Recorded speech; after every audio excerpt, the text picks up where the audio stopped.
श्री हरि विष्णु की कृपा से ज्येष्ठ मास के शुक्ल पक्ष की एकादशी तिथि पर रखा जाने वाला निर्जला एकादशी व्रत सभी एकादशियों में अत्यंत पुण्यदायक और विशेष माना जाता है। धार्मिक मान्यता है कि जो श्रद्धालु सच्चे मन से यह व्रत करता है उस पर भगवान विष्णु की असीम कृपा बरसती है और जीवन के अनेक कष्ट दूर होने लगते हैं। इस वर्ष निर्जला एकादशी का पावन व्रत 25 जून दिन गुरुवार को रखा जाएगा। इस व्रत की सबसे बड़ी विशेषता यह है कि इसमें केवल अन्न ही नहीं बल्कि जल का भी त्याग किया जाता है, इसलिए इसे सबसे कठिन व्रतों में से एक माना गया है। व्रती को एकादशी के दिन ब्रह्म मुहूर्त में उठकर स्नान आदि से निवृत्त होकर भगवान विष्णु का ध्यान करना चाहिए और श्रद्धा पूर्वक व्रत का संकल्प लेना चाहिए। संकल्प के साथ ही जल का त्याग किया जाता है और पूरे दिन भगवान के नाम का स्मरण करते हुए व्रत का पालन किया जाता है। मान्यता है कि इस व्रत को नियम पूर्वक करने से मनुष्य को वर्ष भर की सभी एकादशियों के समान पुण्य फल प्राप्त होता है। अगले दिन द्वादशी तिथि में विधि अनुसार व्रत का पारण किया जाता है और पारण के पश्चात ही जल ग्रहण करना शुभ माना जाता है। यही कारण है कि लाखों श्रद्धालु हर वर्ष इस व्रत को पूर्ण श्रद्धा और विश्वास के साथ करते हैं। 26 जून दिन शुक्रवार को निर्जला एकादशी व्रत का पारण किया जाएगा और पारण का शुभ समय प्रातः 5:25 से लेकर 8:13 तक रहेगा।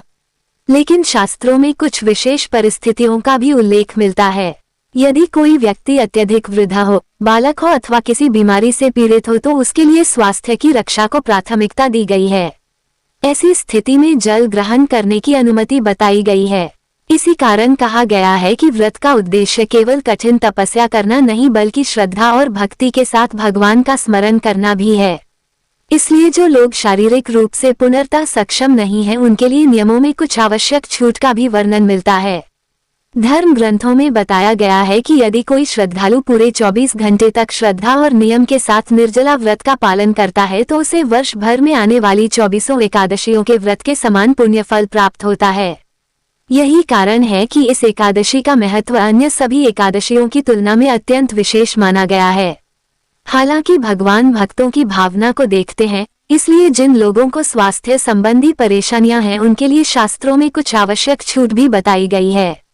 यदि कोई व्यक्ति किसी गंभीर शारीरिक समस्या से जूझ रहा हो, अत्यधिक कमजोरी महसूस करता हो या चिकित्सकीय कारणों से लंबे समय तक बिना जल के नहीं रह सकता हो तो वह अपनी स्थिति के अनुसार जल ग्रहण कर सकता है। बच्चों, बुजुर्गों और रोगग्रस्त लोगों के लिए भी स्वास्थ्य को ध्यान में रखते हुए जल पीने की अनुमति दी गई है, क्योंकि धर्म का मूल उद्देश्य शरीर को कष्ट पहुंचाना नहीं बल्कि श्रद्धा, संयम और भक्ति के माध्यम से ईश्वर का स्मरण करना है। इसलिए यदि किसी व्रती को व्रत के दौरान चक्कर आने लगे, अत्यधिक कमजोरी महसूस हो या स्वास्थ्य बिगड़ने की आशंका हो तो उसे अपनी स्थिति के अनुसार आवश्यक सावधानी अवश्य बरतनी चाहिए। शास्त्रों में प्राणों की रक्षा को सबसे बड़ा धर्म बताया गया है। इसी कारण विशेष परिस्थितियों में जल ग्रहण करना दोषकारी नहीं माना गया है। निर्जला एकादशी का मुख्य नियम जल का त्याग है, इसलिए सामान्य रूप से इस दिन फलाहार भी नहीं किया जाता। लेकिन जो लोग पूर्ण निर्जला व्रत करने में सक्षम नहीं हैं, वे अपनी श्रद्धा और सामर्थ्य के अनुसार भगवान का स्मरण करते हुए व्रत का पालन कर सकते हैं। ऐसी मान्यता है कि सच्ची भक्ति और निष्कपट भावना से किया गया व्रत भगवान विष्णु को अत्यंत प्रिय होता है और भक्त पर उनकी विशेष कृपा बनी रहती है। इस पावन दिन दान पुण्य का भी बहुत अधिक महत्व बताया गया है। विशेष रूप से जल से भरा घड़ा, वस्त्र, मौसमी फल तथा आवश्यकता की वस्तुओं का दान करने से पुण्य फल में वृद्धि होती है और भगवान विष्णु का आशीर्वाद प्राप्त होता है। यदि आप यह व्रत पूर्ण रूप से निर्जला नहीं रख पा रहे हैं और अपनी शारीरिक क्षमता के अनुसार व्रत करना चाहते हैं तो अन्य एकादशियों की तरह फलाहार का सहारा ले सकते हैं।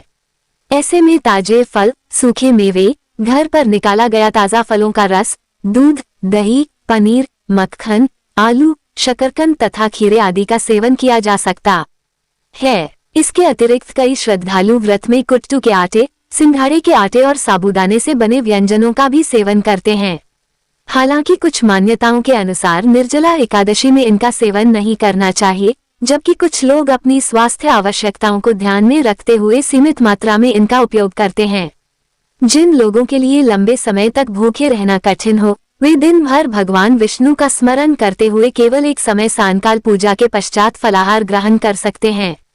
व्रत का वास्तविक महत्व बाहरी आडंबर में नहीं बल्कि श्रद्धा, संयम और ईश्वर के प्रति अटूट विश्वास में छिपा हुआ है। इसलिए प्रत्येक व्यक्ति को अपनी क्षमता और स्वास्थ्य के अनुसार ही व्रत का पालन करना चाहिए।